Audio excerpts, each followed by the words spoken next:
जय श्री कृष्ण, जय राधे राधे। परमपिता परमेश्वर की कृपा से आज माघ मास के 7वें अध्याय का वर्णन। चित्रगुप्त जी की आज्ञा पाकर के दूतों ने कुंडल को तो नरक में डाल दिया और देव दूत विकुंडल को लेकर के स्वर्ग की ओर चल पड़ा। जिस समय देवदूत विकुंडल को लेकर के स्वर्ग की ओर जा रहा था, मार्ग में विकुंडल ने देवदूत से कहा कि हे दूत, शास्त्रकारों का कथन है कि सज्जनों के साथ साथ 7 कदम साथ साथ चलने से मित्रता हो जाती है।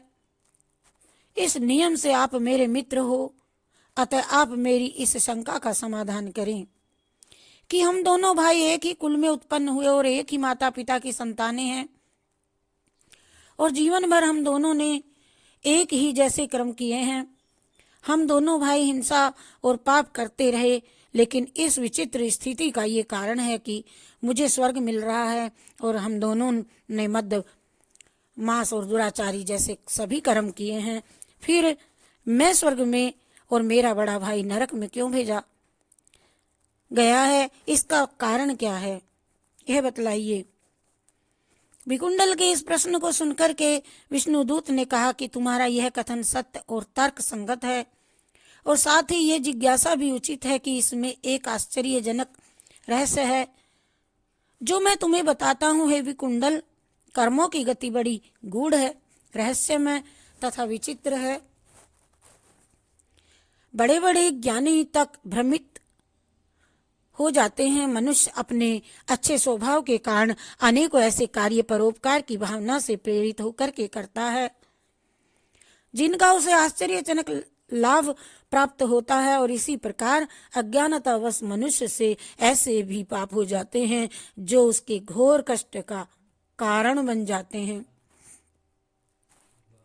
देवदूत ने विकुंडल की शंका को समाधान करते हुए आगे कहा कि यह स्पष्ट और सत्य है कि तुम दोनों भाई जीवन भर पाप कर्मों में लिप्त रहे, कभी भी कोई पुण्य कार्य नहीं किया, किंतु अपने जीवन के अंतिम वर्षों में तुम अपने भाई का साथ छोड़ करके यमुना के दक्षिणी तट पर महर्षि सुमित्र के आश्रम में जाकर के रहने लगे। वहां पर तुम्हारे जीवन को सद्गति और सत्संग प्राप्त हो गया।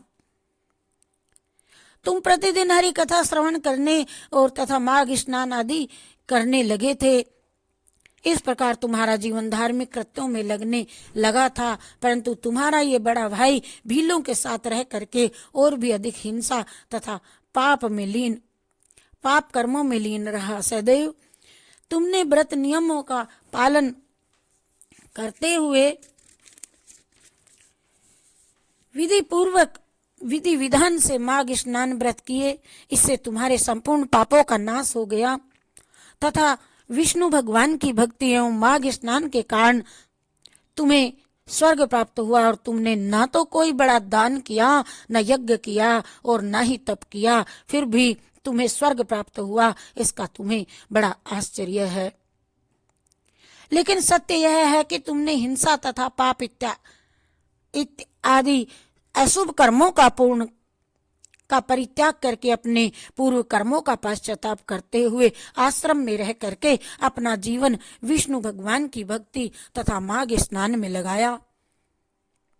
इससे ही तुम्हें स्वर्ग की प्राप्ति हुई है। हे वेश्यवर, भविष्य में जो भी पापी मनुष्य अपने सारे पाप कर्मों का परित्याग करके सत्कर्म करता हुआ ईश्वर भक्ति में मन को लगावेगा और माघ स्नान आदि पुण्य कर्म करता हुआ सात्विक जीवन व्यतीत करेगा, वह समस्त सांसारिक दुखों से मुक्त हो करके समस्त सुखों को भोगता हुआ अंत में स्वर्ग को प्राप्त करेगा।